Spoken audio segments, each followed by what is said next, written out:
What's going on? Welcome to Joe's Geek Show, the video series where we talk comics and The Flash, issue number 81.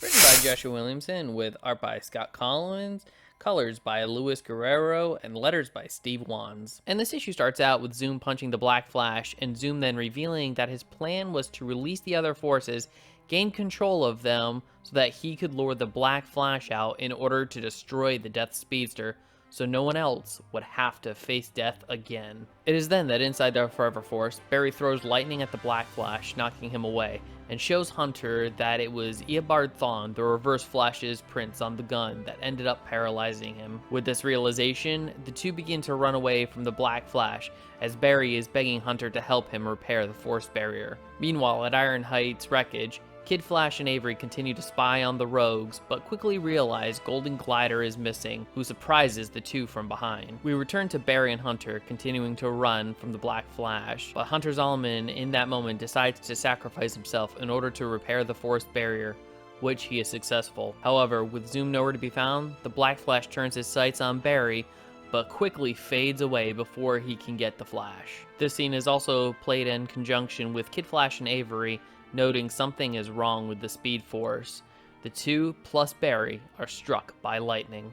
The issue begins to wrap up at the Flash Museum as Steadfast is relaying his experiences with Zoom to Iris when the sky suddenly darkens and Steadfast is hit with a vision of Perpetua as Iris takes him inside the museum, where an explosion happens where Iris comes across the broken and bloodied bodies of Kid Flash and Avery. Steadfast says it's the end of everything, and the rogues step through the wreckage, which brings Death in the Speed Force to its conclusion.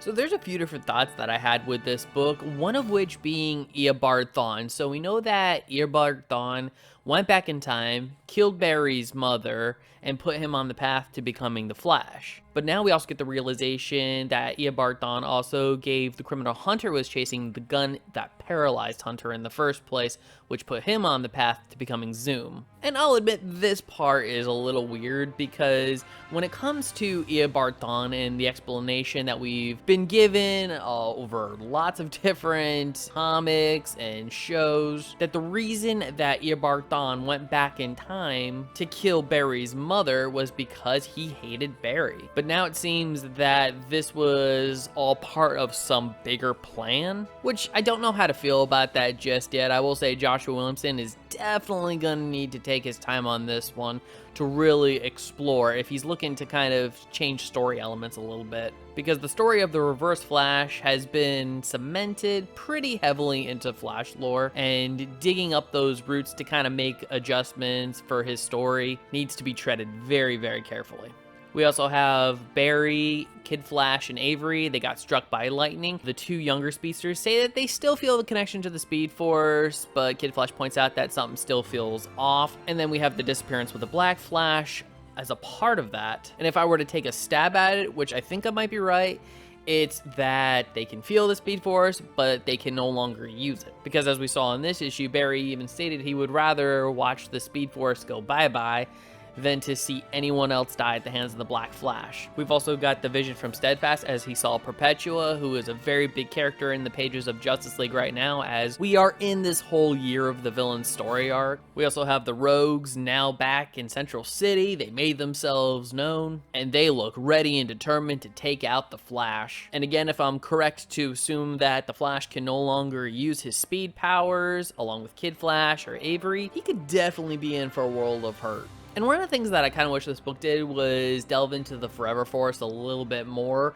I mean, I get the concept, I know what it is. It's an area of space that you need to master all the forces in order to get to, and it can show you your entire life story. But I kind of felt just one or two more little details would have helped strengthen the narrative overall. But as far as the conclusion to the storyline goes, it's satisfying enough and leads right into the next story, which will be the Flash versus the Rogues.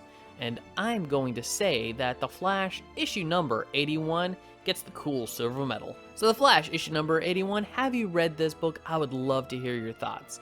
Please leave your comments in the comment section below. And if you like this video, I'd love it if you'd smash that like button, share it with some friends.